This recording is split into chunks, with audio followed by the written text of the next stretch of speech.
evil surpasses the brightest hopes and the sharpest fears of all ages. We can turn rivers in their courses, level mountains to the plains. Ocean and land and sky are avenues for our colossal commerce. Disease diminishes and life lengthens. Yet the promise of this life is imperiled by the very genius that has made it possible. Nations amass wealth, labor sweats to create, and turns out devices to level not only mountains, but also cities.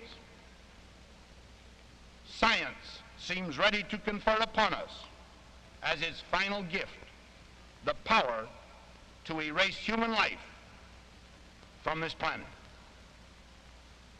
At such a time in history, we who are free must proclaim anew our faith. This faith is the abiding creed of our fathers. It is our faith in the deathless dignity of man, governed by eternal moral and natural laws. This faith defines our full view of life. The magic of free labor and capital. Nothing lies safely beyond the reach of this struggle. Freedom is pitted against slavery, lightness against the dark. The faith we hold belongs not to us alone, but to the free of all the world. This common bond binds the grower of rice in Burma and the planter of wheat in Iowa, the shepherd in southern Italy and the mountaineer in the Andes. It confers a common dignity upon the French soldier who dies in Indochina, the British soldier killed in Malaya, the American life given in Korea. We know, beyond this, that we are linked to all free peoples, not merely by a noble idea, but by a simple need. No free people can for long cling to any privilege or enjoy any safety in economic solitude. For all our own material might, even we need markets in the world for the surpluses of our farms and our factories. Equally, we need for these same farms and factories vital materials and products of distant lands. This basic law of interdependence, so manifest in the commerce of peace, applies with thousandfold intensity in the event of war. So are we persuaded by necessity and by belief that the strength of all free peoples lies in unity, their danger in discord. To produce this unity, to meet the challenge of our time, destiny has laid upon our country the responsibility of the free world's leadership. So it is proper that we assure our friends once again that, in the discharge of this responsibility, we Americans know and we observe the difference between world leadership and imperialism, between firmness and truculence, between a thoughtfully calculated goal and spasmodic reaction to the stimulus of emergencies.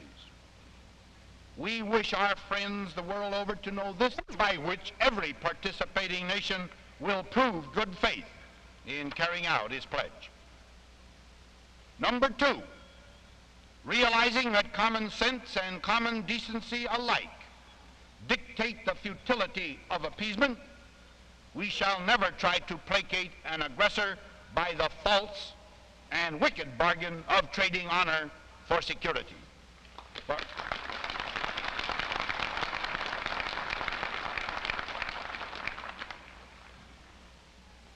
Americans, indeed all free men, remember that in the final choice a soldier's pack is not so heavy a burden as a prisoner's chains.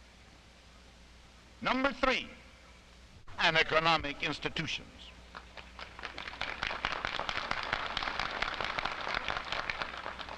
Number five, assessing realistically the needs and capacities of proven friends of freedom, we shall strive to help them to achieve their own security and well-being. Likewise, we shall count upon them to assume, within the limits of their resources, their full and just burdens in the common defense of freedom.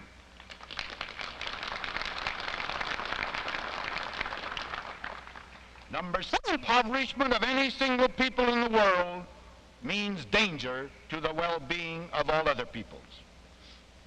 Number 7, appreciating that economic need with the different problems of different areas. In the Western Hemisphere, we enthusiastically join with all our neighbors in the work of perfecting a community of fraternal trust and common purpose. In Europe, we ask that enlightened and inspired leaders of the Western nations strive with renewed vigor to make the unity of their peoples a reality. Only as free Europe unitedly marshals its strength can it effectively safeguard, even with our help, its spiritual and cultural heritage. Number 8, conceiving the defense of freedom, like freedom itself, to be one and indivisible, we hold all continents and peoples in equal regard and honor. We reject any insinuation that one race or another, one people or another, is in any sense inferior or expendable. And by these rules of conduct, we hope to be known to all peoples. By their observance, an earth of peace, nation must rule the way we live. We must be ready to dare all for our country. For history does not long entrust the care of freedom to the weak or the timid. We must acquire proficiency in defense and display stamina in purpose. We must be willing, individually and as a nation, to accept whatever sacrifices may be required of us. A people that values its privileges above its principles soon loses both. These basic precepts and the wealth of our soil to the genius of our scientists. And so, each citizen plays an indispensable role. The productivity of our heads, our hands, and our hopes to bring to pass in the world must first come to pass in the heart of America. The peace we seek, then, is nothing less than the practice and the fulfillment of our whole faith among ourselves and in our dealings with others. It signifies more than the stilling of guns, easing the sorrow of war. More than escape from death, it is a way of life. More than a haven for the weary, it is a hope for the brave. This is the hope that beckons us onward in this century of trial.